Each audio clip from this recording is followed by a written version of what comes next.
King of the Hill is back after a 17-year hiatus, and the official 14th season is now available on Hulu, and fans are stoked. 93% popcorn score on Rotten Tomatoes. Safe to say things are going pretty well for King of the Hill fans. Hank Hill and his family are now adjusting to the life of the 2020s and navigating what this brand new world looks like. This is a show that for a decade gave us an inside look at what middle America was like for Hank Hill and his family.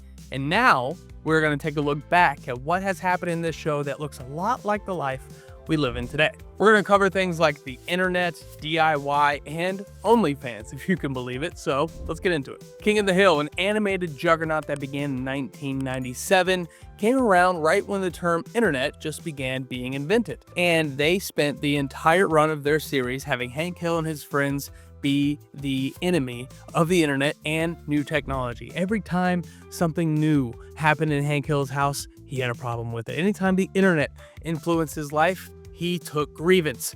And that's a great reflection on that type of person here in America today. We all know those parents or older folk that just can't get behind new internet waves or even new technology. We have robot vacuums and a smartphone that can do anything we want in the palm of our hands, and that's just not something that the Hank Hills of the world are ready to accept. And we saw that in 1997, we saw it through 2008, and it's become very true today. Technology is passing a lot of people by, and they're pissed. Hank Hill has been pissed about it for a very long time. On the other side of it, though, Hank Hill's son, Bobby, he has embraced every new wave that came to him during the show's run.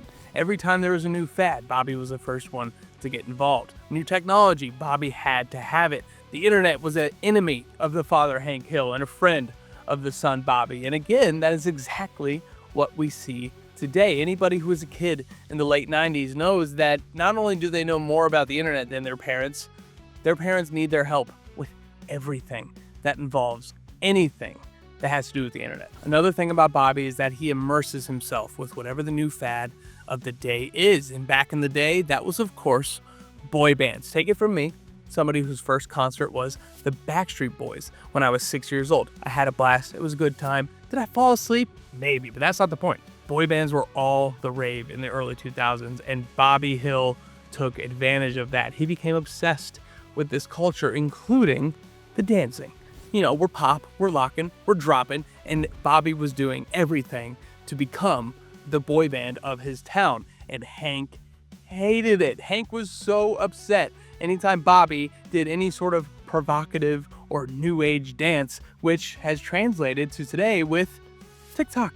Everything's dancing, everybody's a cheerleader, and every kid that was Bobby's age back in the day knows some sort of viral dance that they can show off at any time. And more often than not, their parents aren't too stoked about it. It's just silly and weird to them because they didn't grow up in an age where everybody knew every viral dance. And that really started with the boy band craze back in King of the Hill, and Bobby was a pioneer of what has now become TikTok dancing.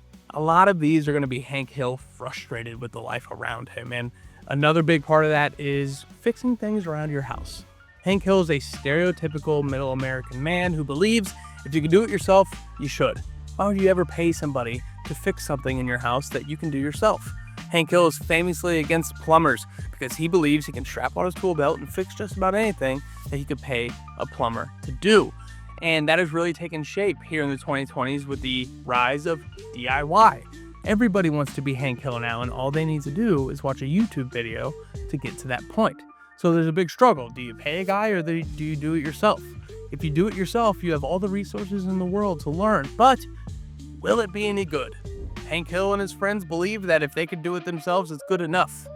Many people of my generation believe if you can watch a YouTube video enough times, you can get the job done. But there's also some folks that understand there are certain people that you just need to pay to fix and build certain things around your house. Another aspect of this is that it's easier than ever to pay a guy. Apps like TaskRabbit and Craigslist really allow you to hire anybody in a freelance situation to fix anything going on with your house. So while it's easier than ever to learn how to fix the things happening around your house, it's also easier than ever to pay somebody to do the same. I'm not sure what side Hank Hill would take here, but King of the Hill always showed that Hank Hill was all about doing it yourself if you can. I wonder what he would have done with the resources of YouTube. A favorite character in King of the Hill, of course, is Dale, the original conspiracy theorist. Anti-government, thinks everybody's watching him, mows his lawn in a hazmat suit. This is a guy who didn't trust anybody, and boy, did he love talking about it. And that was back in 97 through 2008. It's only gotten worse from there because pretty much everybody's a conspiracy theorist about something, and it's all transitioned throughout the years. And Dale has been a forerunner of this concept because he has not trusted the government since day one. He's felt like everybody's listening since day one. And man, we got Alexa, we got targeted ads on our phones. Everybody is listening a little bit, and Dale would be pissed. You know for a fact, if King of the Hill was released in 2020, Dale would have a flip phone, not a smartphone. He would have no Wi-Fi in his house. A Google Home? Get the hell out of here. Dale was a forefronter of not letting the government get an inside look at his life. They know that you know, and now they gotta come after you. There's also the misinformation of it all. Since the 2020s, of course, misinformation has been one of the biggest buzzwords you could come across, and Dale would have been all about it. The one thing I think Dale would be very excited about in today's world, Facebook, because for whatever reason, people who believe in these conspiracy theories and believe the government is always watching them love talking about it on Facebook to the public where anybody can see it. So the question is, what really are you hiding if you're putting it all out there? Dale would actually fit in really well in today's age, not because he would adapt to the times, but because he's been against it from day one. And finally, this is more about a single episode called Transitional America Presents Peggy's Magic Feet. Yeah, it's a scandalous title for King of the Hill, but the episode is all about the wife Peggy having size 16 feet and at first being ashamed about it, but then taking it back. Body positivity. I'm proud of my large feet, and everybody else out there with large feet should be proud as well. Your mother has exceptionally long and handsome feet. Very modern of Peggy, very ahead of her time, being positive about everything about your body, including giant feet. But now, what happened with Peggy is not what she expected.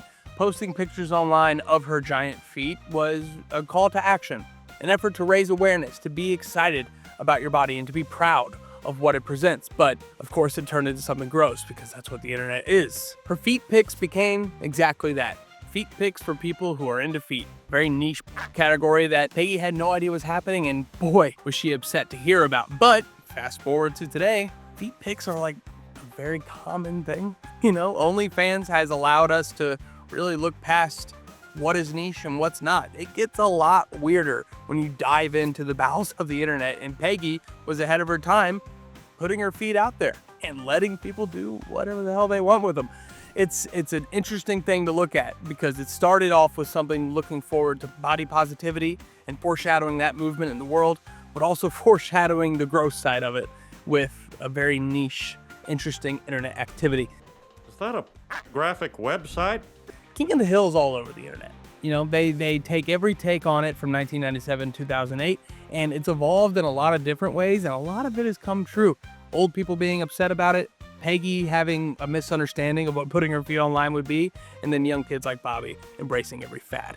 So, King of the Hill maybe didn't predict specific things that happened in America like The Simpsons has, but they touched on a lot of cultural phenomenons that really just became commonplace in the year 2025. This is a show that's been ahead of its time, not so much in its style or comedy, but what they're talking about and how they're talking about it.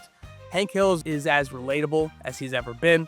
Bobby Hill is all of us watching as we watch King of the Hill. And it's really awesome to see this show come back with these characters and see how they respond to all of these things that they kind of foreshadowed in the late 90s and early 2000s. So what other things from the original King of the Hill series do you think have come to fruition today? And how excited are you for the 14th season of this iconic show? It's on Hulu now. You can watch it. Let us know what you think down in the comments.